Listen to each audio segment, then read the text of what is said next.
الستين جلاس ده بيتعمل من 1500. في اوروبا كانوا بيعملوا بتاع اللي هو الازاز بنسميه مرسوم، اللي هو ده شوف ده كله ده ازاز بيترسم على الازاز ويدخل الفرن جد بيك. الامريكان في 1900 قالوا ده this is very cheap، احنا هنرسم بالازاز، هنعمل كل حته ازاز تبين اللي هو زي كده، ده ما فيهوش رسم غير الوش، الباقي كله ازاز، وهنعمله طبقات تبين وده كانت الحركه الامريكانيه اللي هي طورت الازاز المعشق جامد جدا، ووصلت الحركه دي ابتدت في سنه 1850 وخلصت في الجريت ديبريشن من 1850 لحد 1920 اللي هي دي اوروبا ودي امريكا. الفرق شايف الفرق ده في الشباك، شايف ده كله بالازاز وده كله مرسوم.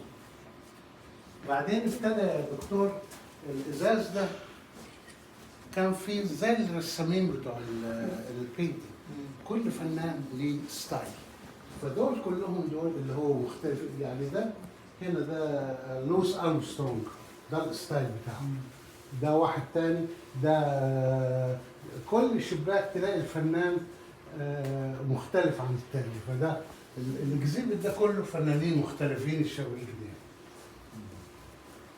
وبعدين تشوف لما ترسم الازاز بقى كل يعني ده هنا لو تحط ايدك تشوف ده اسمه فيذر جلاس اللي هو يبين الجناح بتاع الانجل، ده الهدوم شايف؟ تعالى حط ايدك على شغله.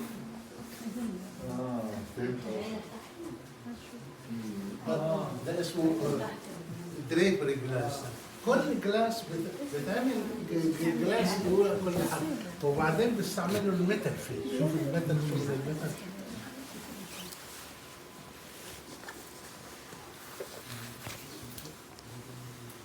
وبعدين نبص ده يعني شوف الازاز اللي معمول للشجره، كل حته معموله مخصوص عشان لايك بينتنج.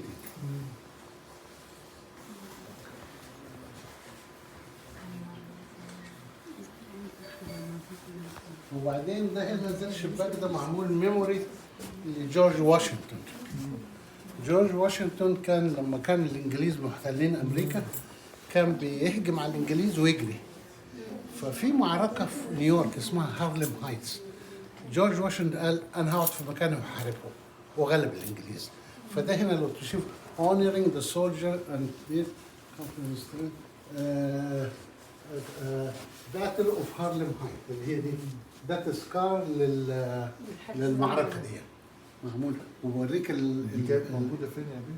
عندك هارلم بقى في منهاتن يعني ده كان في مكتبه اي ثينك في نيويورك. اوكي ده موجود بس المعركه دي كانت زي بعدين اقول لك حاجه ثانيه فيري امبورتنت، الشوايب دي كلها كانت في بره في الحيطه البرانيه بتاعت المباني، والمباني كانت بتتسخن في الشتاء بالفحم، فكان بيطلع في التشمني بيطلع سود اللي هو كان يدخل بين الطبقات دي ويبوظها.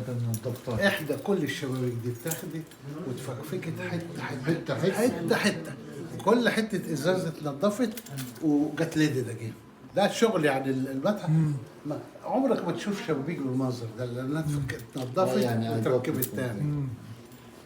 يعني شوف وضوح الالوان اصلا. وبعدين الشباك ده ليه قصه، ده اتباع وراح في فرنسا اتحط اي ثينك في شويه ورجع اتكسر خالص، رجع عندنا كان في باكتس في جرادل جفنا وركبناه كله ونضفناه وركبناه.